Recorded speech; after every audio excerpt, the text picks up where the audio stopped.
जनसंचार का अर्थ केवल अखबार और पत्रकारिताओं तक सीमित नहीं है, अब इसे मीडिया कहा जाता है।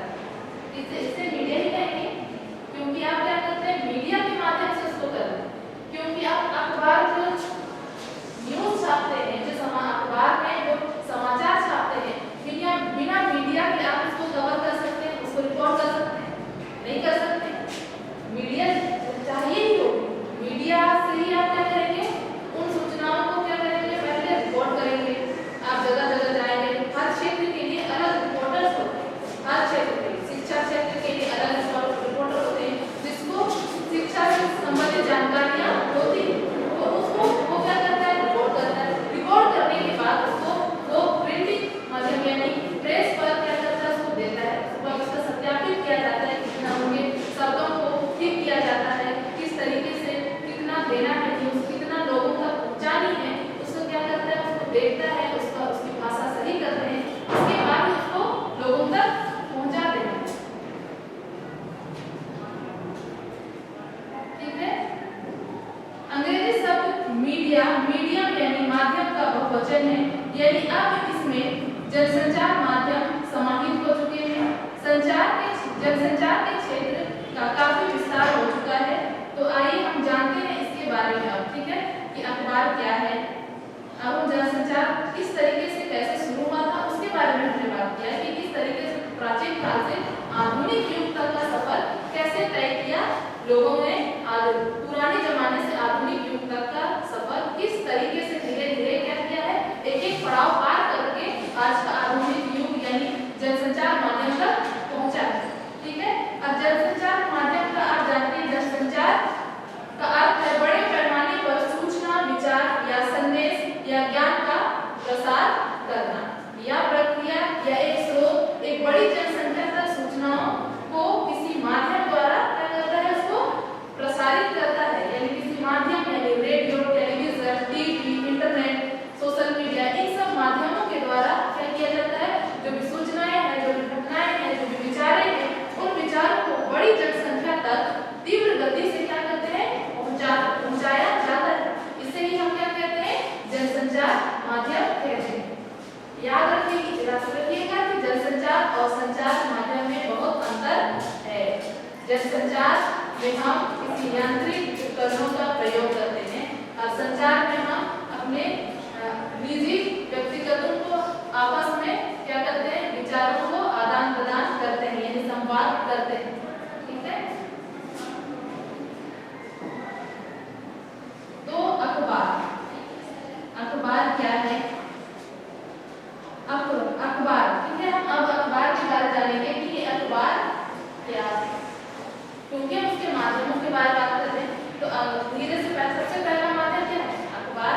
अखबार के बाद धीरे धीरे रेडियो आया, इंटरनेट आया, टीवी आया, फिर इंटरनेट आया।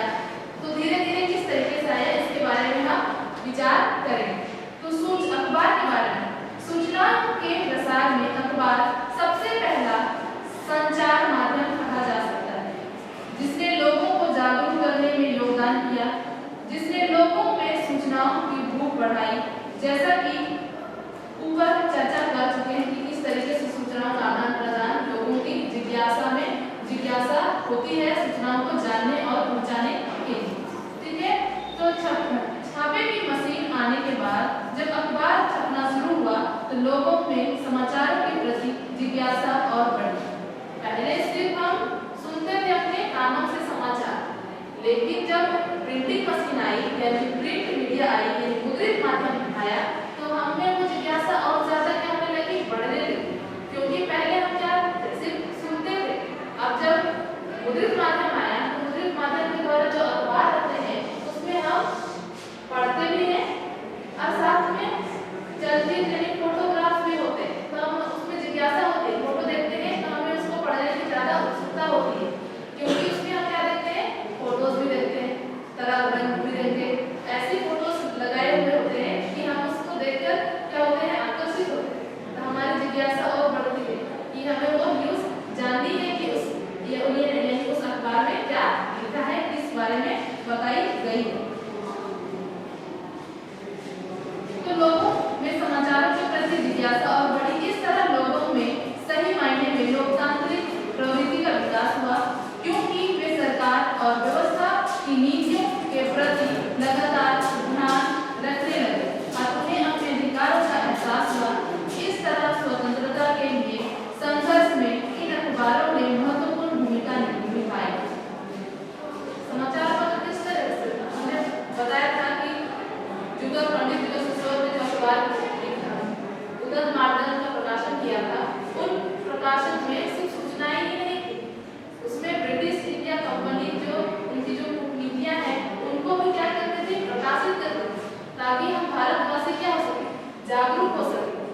नहीं कर सकते थे।